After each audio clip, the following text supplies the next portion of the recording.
Hi friends, ಎಲ್ರಿಗೂ ನಮಸ್ಕಾರ. ಎಲ್ಲರೂ ಹೇಗಿದ್ದೀರಾ? ಐ ಹೋಪ್ ನೀವೆಲ್ಲರೂ ಚೆನ್ನಾಗಿ ಖುಷಿಯಾಗಿ ಆರೋಗ್ಯವಾಗಿದ್ದೀರಾ ಅಂತ ಭಾವಿಸ್ತೀನಿ. ಇದು ನಾನು ಮೊನ್ನೆ ಒಂದು ಸ್ಕ್ಯಾನಿಂಗ್ ವೀಡಿಯೋಸ್ ಹಾಕಿರೋದಕ್ಕೆ ಸಾಕಷ್ಟು ಜನ ಕ್ವಶನ್ಸ್ನ ಕೇಳಿದ್ದಾರೆ. ನಿಮ್ಗೆ ಏನಾದರೂ ಪೇಯ್ನ್ ಎಲ್ಲ ಇತ್ತಾ ಅಂತ. ಇಲ್ಲ, ನನ್ನ ಪ್ರೆಗ್ನೆನ್ಸಿಯಲ್ಲಿ ನನಗೆ ಯಾವುದೇ ಥರದ ಪೇಯ್ನ್ ಆ ಥರ ಏನೂ ಇರಲಿಲ್ಲ. ಹಾಗೆ ಆದರೆ ಸೆಕೆಂಡ್ ಪ್ರೆಗ್ನೆನ್ಸಿಯಲ್ಲಿ ನನಗೆ ಕಾಲು ಸೆಳೆತ ಎಲ್ಲ ಬರ್ತಾಯಿತ್ತು. ಯಾಕಂದರೆ ಅದು ಯೂರಿನ್ ಇನ್ಫೆಕ್ಷನ್, ಅಂದರೆ ನೀರು ಸ್ವಲ್ಪ ಕಮ್ಮಿ ಕುಡಿದಿದ್ದರಿಂದ ಆ ಥರ ಆಗಿತ್ತು ಅಷ್ಟೇ.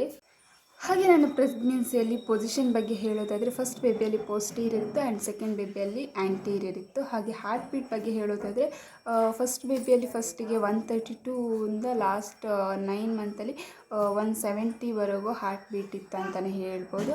ಆ್ಯಂಡ್ ಸೆಕೆಂಡ್ ಬೇಬಿಯಲ್ಲಿ 142 ಇಂದ ಮೇಲೆ ಇತ್ತು ಹಾರ್ಟ್ ಬೀಟ್. ಹಾಗೆ ನನಗೆ ಯಾವುದೇ ರೀತಿ ಪೇಯ್ನ್ ಇರ್ತಿರಲಿಲ್ಲ. ಹಾಗೆ ಯೂರಿನ್ ಇನ್ಫೆಕ್ಷನ್ ಒಂದು ಸಲ ಆಗಿತ್ತು ಅಂದರೆ ಸೆಕೆಂಡ್ ಪ್ರೆಗ್ನೆನ್ಸಿಯಲ್ಲಿ.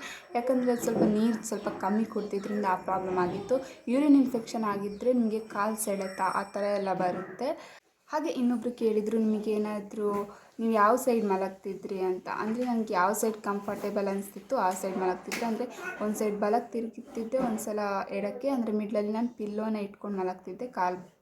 ಮಿಡ್ಲಲ್ಲಿ ಪಿಲ್ಲೋನ ಇಟ್ಕೊಂಡು ಸ್ವಲ್ಪ ಕಂಫರ್ಟೇಬಲ್ ಅನಿಸುತ್ತೆ, ಹಾಗಾಗಿ ಪಿಲ್ಲೋ ಇಟ್ಕೊಂಡು ಮಲ್ಕೊಳ್ಳೋದು ತುಂಬಾ ಒಳ್ಳೆಯದು. ಇವಾಗೆಲ್ಲ ಪ್ರೆಗ್ನೆನ್ಸಿ ಪಿಲ್ಲೋ ಅಂತ ಬರ್ತಾ ಇದೆ, ಅದನ್ನು ಕೂಡ ಇಟ್ಕೊಂಡು ನೀವು ಟ್ರೈ ಮಾಡ್ಬೋದು. ಹಾಗೆಯೇ ನನ್ನ ಫಸ್ಟ್ ಪ್ರೆಗ್ನೆನ್ಸಿಯಲ್ಲಿ ಏನಂದರೆ ಇದು ಆಮ್ನಿಯೋಟಿಕ್ ಫ್ಲೂಯಿಡ್ ಸ್ವಲ್ಪ ಇನ್ಕ್ರೀಸ್ ಆಗಿತ್ತು. ಅಂದರೆ ಆಮ್ನಿಯೋಟಿಕ್ ಫ್ಲೂಯಿಡ್ 22 ಅಂತ ಇತ್ತು. ಅದು ಯಾಕಂದರೆ ಸ್ವಲ್ಪ ಜಾಸ್ತಿ ನೀರು ಕುಡಿದ್ರಿಂದ ಆ ಥರ ಬರುತ್ತೆ ಅಷ್ಟೇ. ಅದು ಪರವಾಗಿಲ್ಲ, ನಾರ್ಮಲ್ ಯಾವುದೇ ತೊಂದರೆ ಆಗಿರಲಿಲ್ಲ ನನಗೆ. ಯಾಕಂದರೆ ಸ್ವಲ್ಪ ಡಾಕ್ಟ್ರ್ ಹೇಳಿದರು, ಅಂದರೆ ಮಕ್ಕಳು ನೀರು ಕುಡ್ಕೊಳ್ಳುವಂಥ ಚಾನ್ಸಸ್ ಇರುತ್ತೆ ಆಮ್ನಿಯೋಟಿಕ್ ಫ್ಲೂಯಿಡ್ ಇನ್ಕ್ರೀಸ್ ಆದರೆ. ಸೊ 22 ಆದರೆ ನಂಗೆ ಅಷ್ಟೊಂದು ಯಾವುದೇ ಪ್ರಾಬ್ಲಮ್ ಆಗಲಿಲ್ಲ. ಅದಕ್ಕಿಂತ ಜಾಸ್ತಿ ಇದ್ದರೆ ಮೇ ಬಿ ಆಮ್ನಿಯೋಟಿಕ್ ಫ್ಲೂಯಿಡ್ ಸ್ವಲ್ಪ ಪ್ರಾಬ್ಲಮ್ ಆಗ್ಬೋದು ಅನಿಸುತ್ತೆ. ಸೊ ಇಷ್ಟೇ ಫ್ರೆಂಡ್ಸ್, ನಿಮ್ಮ ಡೌಟ್ಸ್ ಎಲ್ಲ ಕ್ಲಿಯರ್ ಆಗಿದೆ ಅಂತ ಅಂದ್ಕೊಳ್ತೀನಿ. ವಿಡಿಯೋ ಇಷ್ಟ ಆದರೆ ಪ್ಲೀಸ್ ನನ್ನ ಚಾನೆಲ್ನ ಸಬ್ಸ್ಕ್ರೈಬ್ ಮಾಡಿ ಹಾಗೂ ಸಪೋರ್ಟ್ ಮಾಡಿ. Thank you for watching.